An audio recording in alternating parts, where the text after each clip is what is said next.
So I personally believe that the greatest paradox in the spiritual world is the fact that you want to get enlightenment, right? Is desire of liberation of this cycle of birth and death, this, let's say, attachment to the idea of not coming back to this realm and fully self-realize and merge with the divine and so on, right? But it's the greatest paradox because it's still an attachment, right? It's still a desire, still put your mind in the future. The same Buddhists were talking about with the Four Noble Truths, right? Life is suffering, and the cause, the root of suffering is desire. So this is still a desire, and at the same time you're attached to that idea and you're living in the future. So if you are not here right now, right, how you can self-realize if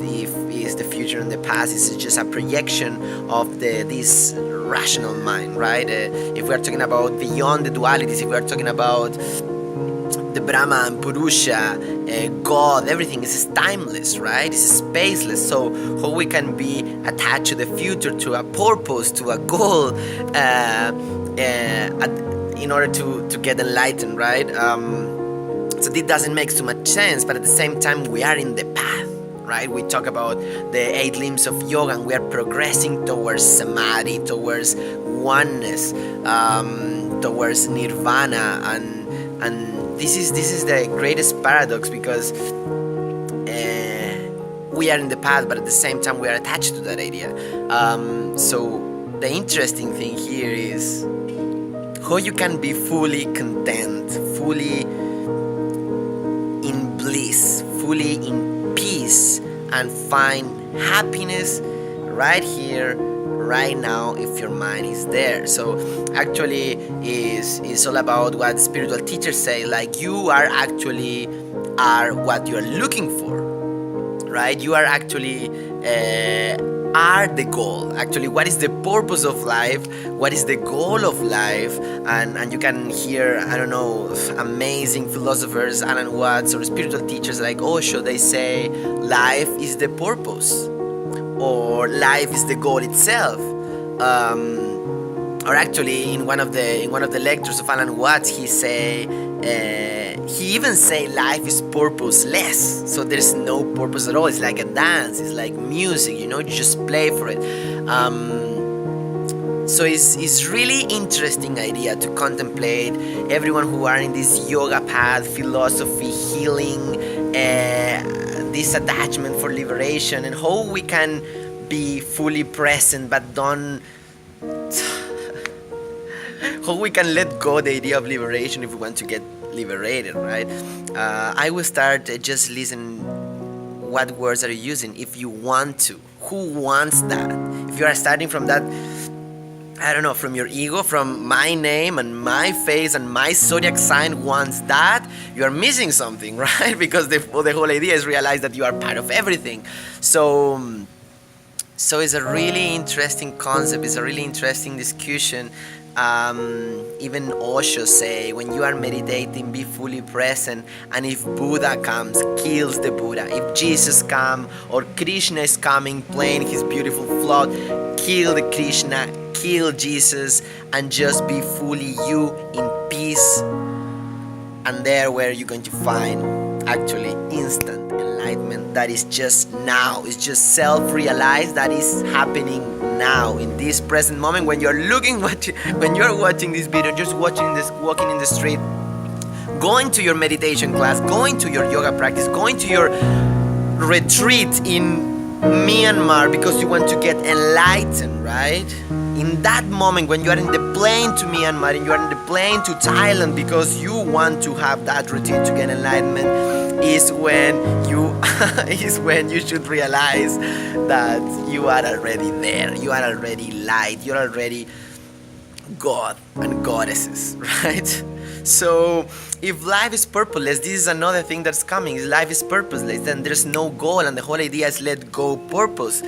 The whole idea is let go goals, because that will not let you to live in the present, right? To be fully content, fully in santosha, right? In this moment, in peace, happiness, contentment. Now, voila, instant enlightenment.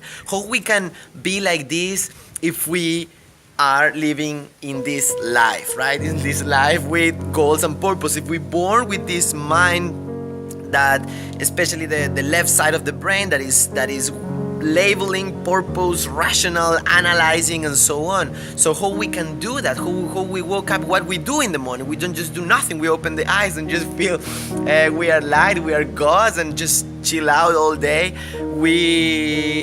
This is the other paradox, right? What we do then? Well, I am a yoga teacher. I'm in the healing path.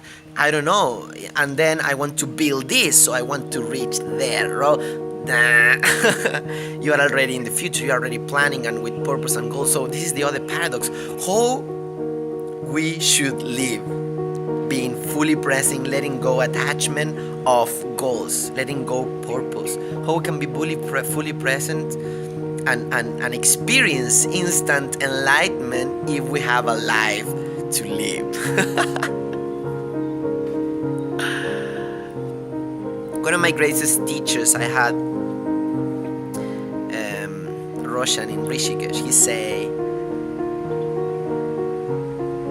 just imagine that you are in this movie and you receive a script, right? You have this role to play, and by default, in the moment that you're born and you didn't choose your name, you didn't choose your parents, well, we can discuss that, but you're just born with these parents in this city, with this name, with this zodiac sign, and so on. You are already playing that role. How you're gonna play it is up to you, but it's a play, it's a game, it's a movie. That's why I personally totally like and connect with the idea that life is like this video game. Life is like this movie, right? That all we have scripts, but scripts may change, right? I'm experiencing a temporary script of a guy who is talking about life, God, purpose with my phone in my right hand, right? I'm playing the script of the sales manager of this company. I'm playing the script of the yoga teacher. I'm playing the script,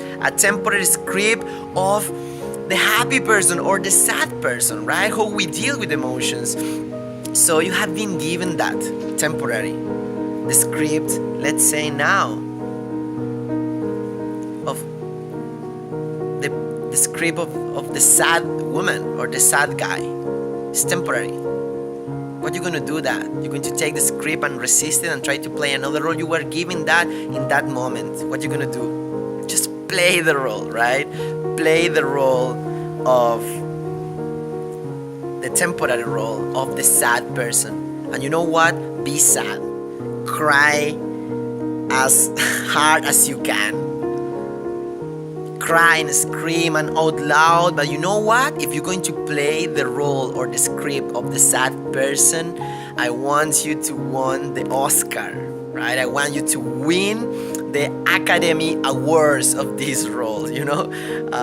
So I think that was a great teaching, and I'm trying to put applying in my life, and I bet, I feel, I see that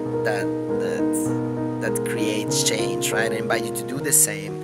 So, I don't know. Kill the Buddha, kill the Jesus, kill Krishna. If you are sensible, maybe with this topic, I hope not. But kill the idea of this. The best part of you, right? That is already enlightened, but it's not happening yet, but you're moving towards that. If you kill that idea, you can be right here, right now, where enlightenment is happening. Instant enlightenment just now.